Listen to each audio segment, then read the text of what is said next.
Deixa eu ler logo aqui o texto, né? Ora, foi quanto a esses que Enoque, o sétimo, a partir de Adão, profetizou.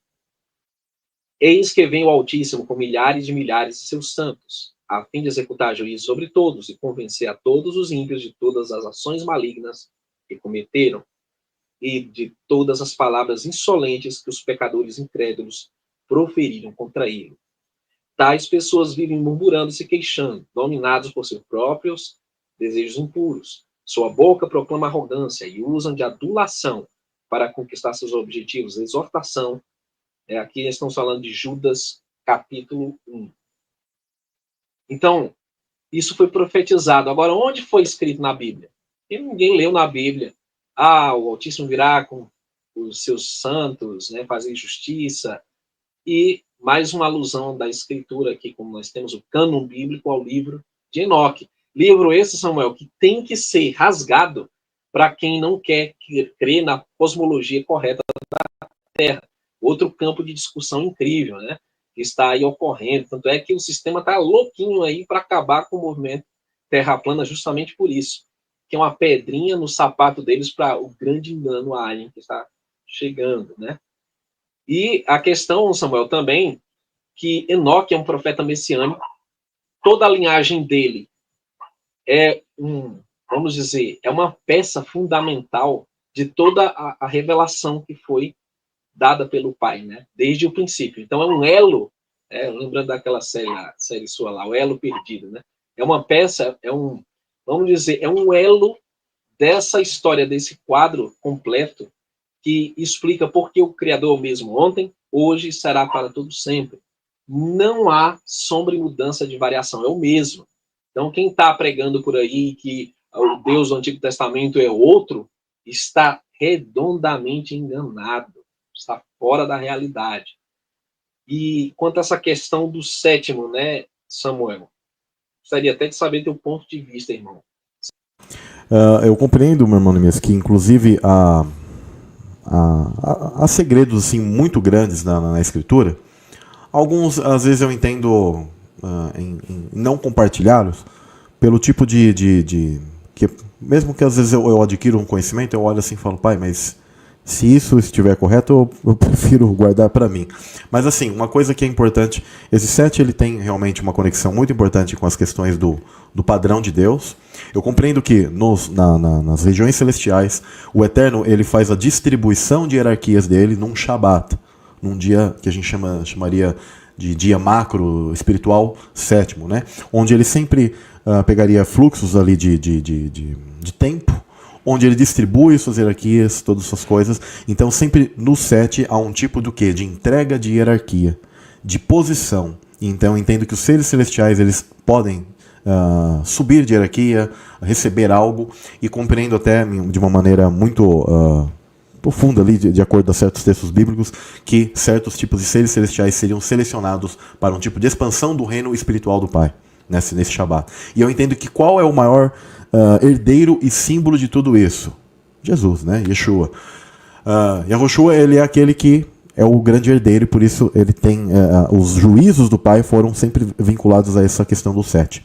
Enoque, quando você faz a contagem ali, e se você contar Caim, já não dá o 7, já tem um segredo ali, porque fala Enoque sétimo depois de Adão, tá? Existe um segredo nisso para que as pessoas o identificassem, inclusive para codificá-lo também, que não é o Enoque da outra linhagem, tá? É o Enoque sétimo pós-Adão, não é o Enoque primogênito de Caim, né? Também tem por esse aspecto.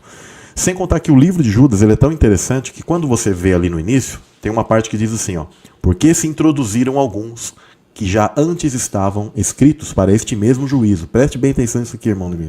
O livro de Judas, ele começa a traçar, por isso que ele vai falar de Sodoma e Gomorra, ele vai falar de Caim, vai falar dos anjos que não guardaram o principado, vai falar daqueles sacerdotes que se corromperam lá na questão de Balaão, ele vai falar de vários tipos de personagens que você fala, quem eram estes? Preste bem atenção, ele diz assim, no verso 4, porque se introduziram alguns que já estavam escritos para este mesmo juízo. Como assim escritos? Porque Deus já sabia que eram vasos da ira. E o livro de Judas, ele não está falando de pessoas comuns, ele está falando de Néfilim, entre aquela sociedade ainda. Caídos que sempre se introduzem no meio do povo cristão. Você comentou sobre a cosmologia.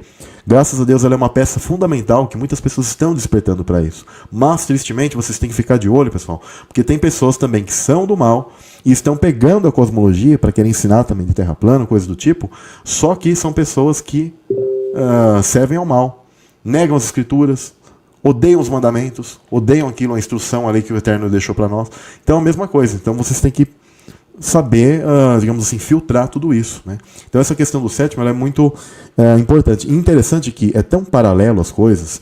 Percebam que os nomes da linhagem caimita, ela já tentava se antecipar ou imitarem, muitas vezes, aqueles que são da linhagem do pai. Perceberam que tem o Lameque de um, Lameque de outro? O Enoque de um, o Enoque de outro. Inclusive os outros nomes eles são meio que semelhantes. E muitas vezes o mal ele tenta se antecipar, tá, pessoal? Não pensem que ele vai... algumas pessoas falam assim, mas os caras escreveram livros que são mais antigos que a Torá escrita, né? Lembrando que o pai ele sempre passava esses conhecimentos de maneira oral para Adão, para os outros, e houveram escritos, mas eles acabaram o quê? Digamos assim, sumindo no meio de toda essa questão, e é muito fácil que a própria arqueologia de hoje que trabalha para o sistema venha tentar esconder isso. Só que ainda assim, não significa que, se os escritos que a gente tem da Torá, eles são aparentemente posteriores nessas datações, que inclusive essas datações nem são tão precisas, tá, pessoal? Porque a partir de mais de 2000 anos, qualquer processo de datação que a gente tenha, seja de carbono ou hélio, eles não são precisos, pessoal. Eles vão sempre se equivocar. Então a gente não tem como ter certeza que também são mais antigos, menos antigos que escritos babilônicos, etc. Mas eles vão o quê? Sempre tentar se antecipar para contar a versão da história deles. Aí cabe vocês, pelo discernimento do Espírito Santo, da Ruach HaKodesh, que vocês venham compreender quem está falando a verdade. É como que alguém chegasse lá na polícia e fizesse um depoimento, um BO, e a polícia vai ter que analisar e vai ter que estudar o caso. Então é a mesma coisa. Estudem, mas acima de tudo peçam ao Pai o entendimento que Ele vai testificar no coração de vocês quem está com a razão. Ou a nova era, ou as escrituras que a gente tem ainda em mão. Que mesmo que pode ter sofrido traduções não boas, algum tipo de retirada de livros importantes, etc. Mas a escritura, ela ainda contém a essência e você, pelo discernimento do Pai, você vai conseguir entender aquilo. Deus não vai te deixar órfão disso. Pode fazer alguma leitura que você quer fazer, meu irmão Nemesco? Fica à vontade. Então, nós falamos sobre a importância dos mandamentos, né? Nessa conjuntura das primeiras descendências, Samuel. Exatamente como o sétimo número perfeito, completo do Pai, Enoque se encaixa aí, porque ele vai trazer o quê? Ele é o escriba da retidão, né? Então ele vai falar o quê? Dos mandamentos do Pai, dos juízos. E quando você lê o livro de Enoque, eu estou aqui com a cópia completa, ele vai narrar, você sabe muito bem, você tem falado também nos seus estudos, ele traça ali as duas descendências, né, nas parábolas que ele cita lá dos animais, né? Ele fala das 10 semanas proféticas, e ele também vai falar a todo instante daqueles que são os justos, que são aqueles que servem ao Pai, aqueles que praticam a justiça, que obedecem o Criador, que seguem tudo aquilo que o Pai orienta. E um grande equívoco, Samuel, que as pessoas têm, elas acham que a lei, a Torá, ela só foi dada lá no Monte Sinai para Moisés. Não foi. A lei escrita, como nós temos hoje, sim, mas já havia uma transcrição desse mandamento dentro dessa linhagem santa. Tanto é que Abraão seguia esses mandamentos e instruções que ele aprendeu com o próprio Noé. Para quem não sabe, Abraão foi contemporâneo, né, de Noé, da casa, pelo menos da casa de Sem, o Shem, né, que era o filho fiel, né, o filho primogênito, que era fiel. Então ele tinha toda a instrução que veio de Noé, que veio de Enoque, que havia vindo do próprio Adão, tá? Então essas pessoas se conheciam, elas não eram estranhas, como a gente que está aqui com 6.000 anos de distância, né, lá dessas pessoas. Mas o outro aspecto, Samuel, que é crucial para derrubar o engano, é que o profeta Enoque, ele é um profeta messiânico. Muitas e muitas profecias de Enoque têm relação com o Messias, o justo, como ele chama. Então você vai ler no livro de Enoque, ele falando sobre o Messias, que ele ia ser ferido, que ele ia ressuscitar, que ele ia herdar todas as coisas, que ele iria restaurar, né, a terra, que ele iria fazer a justiça, né, eterna, trazer uma justiça eterna. Então, você vê que o livro de Enoque é uma dessas chaves importantíssimas para compreender o elo que foi perdido, né, no caso, a teologia secular, a teologia, vamos dizer, cristã, né, do sistema religioso, ela corta esse elo como se fosse algo que nós estamos vivendo totalmente desassociado do povo hebreu, da linhagem de Adão, quando não é uma coisa só, tá, meus irmãos? Então, por isso que é fundamental essa live, Samuel, que você trouxe, né, com esse tema, para a gente tratar exatamente desses pontos, que não tem desculpa para blasfemarem do Criador dos céus e da terra e permanecerem ignorantes aqueles que fazem desserviço, né, negando tantas chaves importantes como temos a própria Escritura e o livro de Enoque, que elucida toda essa história inicial. O raciocínio dessas pessoas é tão triste, né, que nem vale muito a pena mencionar assim, mas que eles negam isso, que eles rasgam, né, os textos bíblicos. Os textos do Novo Testamento, que são claríssimos sobre as declarações, testificando que Jesus falou, as escrituras testificam de mim. Quais escrituras, gente? Né? Eu até, às vezes, falo pro pessoal assim, que escritura, gente? É o gibi da Mônica, gente? São as escrituras do Pai. Né? Como vocês podem negar isso? E aí, sabe o que eles dizem? Isso é enxerto de Roma. Como não pode, aí já é no Novo Testamento, os caras não podem, é enxerto de Roma. Né? O livro de Apocalipse ele é tão forte, tão claro sobre os mandamentos, sobre a justiça de Deus, né? Sobre tantas coisas, confirmando sobre a figura de Cristo e etc. As revelações, só que sabe o que eles falam daí? Que é a agenda da elite. Que o Apocalipse é a agenda da elite. Então, literalmente discutir, às vezes até com criança. É quase como uma criança, né? Sabe? Aquela coisa tipo, não, isso aí não vale porque... Então, pedir misericórdia ao Pai, né, e que as pessoas elas tenham o discernimento, né. Só que é muito triste que realmente nós crescemos numa sociedade que ela tem sido esvaziada pela teologia atual, onde tristemente eles foram esvaziando, principalmente essa chave de conhecimento bíblico que a gente tem, né. Por exemplo, no Gênesis eles já explicam diferente. O Gênesis, tanto ali de Adão e Eva, Caim, essas questões. Hoje tem pessoas que. Eu lembro do irmão Neemias que eu dou risada, que falou: tem as testemunhas de Caim, né? Querem defender a linhagem caimita, né? Não compreendem também o próprio Gênesis 6, porque você percebe que eles foram retirando tudo que dava a explicação, né? Por isso que certos livros apócrifos, a gente chama de apócrifos, mas eles são escritura. Se tem um livro, pessoal, né? Eu posso falar assim: olha, os livros apócrifos, façam a leitura e estudem, peçam discernimento, o que você vai testificar no coração de vocês. Mas que não é nem questão de discernimento, se você fizer a leitura, que é um dos livros mais messiânicos e lindos que eu já li, é o primeiro livro de Enoque, né? O primeiro e o segundo livro de Enoque eu achei muito lindo, mas assim, aquilo que a gente chama de primeiro livro, que é uma junção de 5 partes, né? Que era de conhecimento dos hebreus. Olha, existem mais de 60 citações disso no Novo Testamento que o pessoal não sabe, né?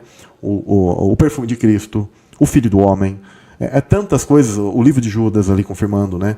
Tantas coisas que Paulo ele fala, que João fala, que Jesus falou, que mencionou, são coisas que estão, na verdade, até no livro de Enoque, as pessoas mal sabem, né?